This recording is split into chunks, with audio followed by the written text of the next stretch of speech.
Everyone আসসালামু আলাইকুম। Malaysia replacement visa কি চালু হয়েছে? আর এখন চালু না হলে সামনে চালু হওয়ার সম্ভাবনা কতটুকু? আর বিভিন্ন social media even Facebook, YouTube থেকে যে আপডেটগুলো আসতেছে যে রিপ্লেসমেন্ট ভিসা চালু হয়েছে তার ভিত্তি কতটুকু, চলুন এই দশাটা ক্লিয়ার করে দেই। তো সবার প্রথমে আমি বলবো যে মালয়েশিয়াতে রিপ্লেসমেন্ট ভিসা চালু হয়নি এখনো পর্যন্ত। তো এরপরে যে চালু হওয়ার সম্ভাবনা কতটুকু, যদি চালু হয় সামনে তাহলে অবভিয়াসলি সেটা অফিসিয়াল আপডেট আসবে। সেটা বাংলাদেশ হাই কমিশন থেকে আসতে পারে, সেটা বাংলাদেশ প্রবাসী কল্যাণ মন্ত্রণালয় থেকে আসতে পারে। অফিসিয়াল আপডেট আসলে সেটা অবশ্যই আপনি জানতে পারবেন।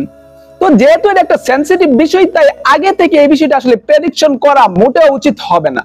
তো এবার বলি যে 3 নাম্বার, যে সোশ্যাল মিডিয়া ইভেন ফেসবুকে অনেক পোস্ট দিতেছে যে মালয়েশিয়া ভিসা চালু হলো, কাজ কি, বেতন কত, মালয়েশিয়া রিপ্লেসমেন্ট ভিসা শুরু হয়ে গেল, দ্রুত মেডিকেল করুন। ইভেন বিভিন্ন ইউটিউব চ্যানেল থেকে এটা আসতেছে, আপডেট আসতেছে যে মালয়েশিয়াতে রিপ্লেসমেন্ট ভিসা চালু হয়েছে। বাট এক্ষেত্রে আপনি যদি জিজ্ঞেস করেন এগুলোর সোর্স কি, কোথা থেকে তারা জানলো, তাহলে আসলে কেউই আনসার দিতে পারবে না।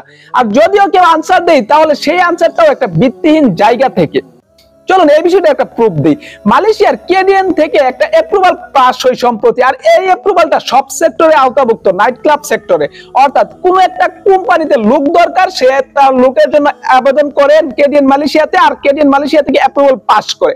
আর এই অ্যাপ্রুভাল পেপারটা বাংলাদেশের বিভিন্ন কর্মীর কাছে পৌঁছাইতেছে এবং তাদেরকে বলা হচ্ছে যে দেখো অ্যাপ্রুভাল পাস হয়ে গেছে, খুব শীঘ্রই মালয়েশিয়াতে কলিং ভিসা খুলবে। ইভেন 2025 সালে কলিং ভিসা খুলবে, আর রিপ্লেসমেন্ট ভিসার কাজ তো অলরেডি শুরু হয়ে গেছে। বাট এই পুরোটাই একটা ধোঁকা আর দুয়াশা। চলুন এবার ক্লিয়ার করি কেন ইউটিউব থেকে অনেকেই আপডেট দিতেছে যে রিপ্লেসমেন্ট ভিসা চালু হয়েছে, 2025 সালে কলিং ভিসা চালু হবে ইত্যাদি ইত্যাদি। যে আসলে কোন একটা ইউটিউব চ্যানেল একটা তথ্য আপডেট দিল, পরবর্তী অন্য একটা ইউটিউব চ্যানেল তাকে দেখে সে কোনো কিছু যাচাই না করে সেও একটা আপডেট দিল, এর পরবর্তীতে দেখে আরেকজন আপডেট দিল, এর পরবর্তীতে দেখে আরেকজন ফেসবুক পোস্ট দিল। আর এই সব কিছুই আসলে একটা ভিত্তিহীন, এভাবে একটু ছড়িয়ে যায় একটা দুয়াশা। আর এতে ধোঁকার শিকার হয় সেই কর্মীরা যারা মালয়েশিয়ায় আসতে চায়। এক্ষেত্রে আপনি একটু লজিক্যালি ভাবুন যে যদি রিপ্লেসমেন্ট ভিসা চালু হয় তাহলে এক্ষেত্রে সবার আগে অগ্রাধিকার পাবে সেই 18,000 কর্মী যারা মালয়েশিয়াতে আসতে পারেনি। আর যেহেতু সেই 18,000 কর্মী মানববন্ধন করছে, আন্দোলন করছে, তাই মন্ত্রণালয় থেকে যদি এরকম কোনো নিউজ থাকতো যে আসলে রিপ্লেসমেন্ট ভিসা চালু হয়েছে বা খুব শীঘ্রই হবে, তাহলে অবভিয়াসলি সেটা তাদের জানানো হতো। সেই 18,000 কর্মীকে জানানো হতো দেখো রিপ্লেসমেন্ট ভিসা চালু হয়েছে, তোমরা খুব শীঘ্রই আসতে পারবে।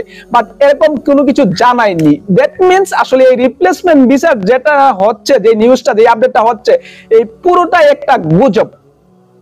তো আপনি অবশ্যই গুজবে কান দেবেন না, চোখ কান খোলা রাখবেন। আমার কাছে একটা জিনিস যেটা মনে হয় যে মালয়েশিয়ার কলিং ভিসা নিয়ে যত গুজব ছড়ায়, যত প্রকার ভুল বিভ্রান্তি ছড়ায়, অন্য কোন দেশের ভিসা নিয়ে আসলে এরকম ভুল বিভ্রান্তি আপডেট হয়তো ছড়ায় না। সো যদি কেডিএন মালয়েশিয়া থেকে নতুন কোনো আপডেট আসে সামনে, বা রিপ্লেসমেন্ট ভিসা নিয়ে নতুন কোনো আপডেট আসে, সেটা অবভিয়াসলি আমি এক্সপ্লেইন করব। সেই পর্যন্ত আপনি আমার চ্যানেলের পাশেই থাকতে পারেন। That's it, thanks for watching, আল্লাহ হাফেজ।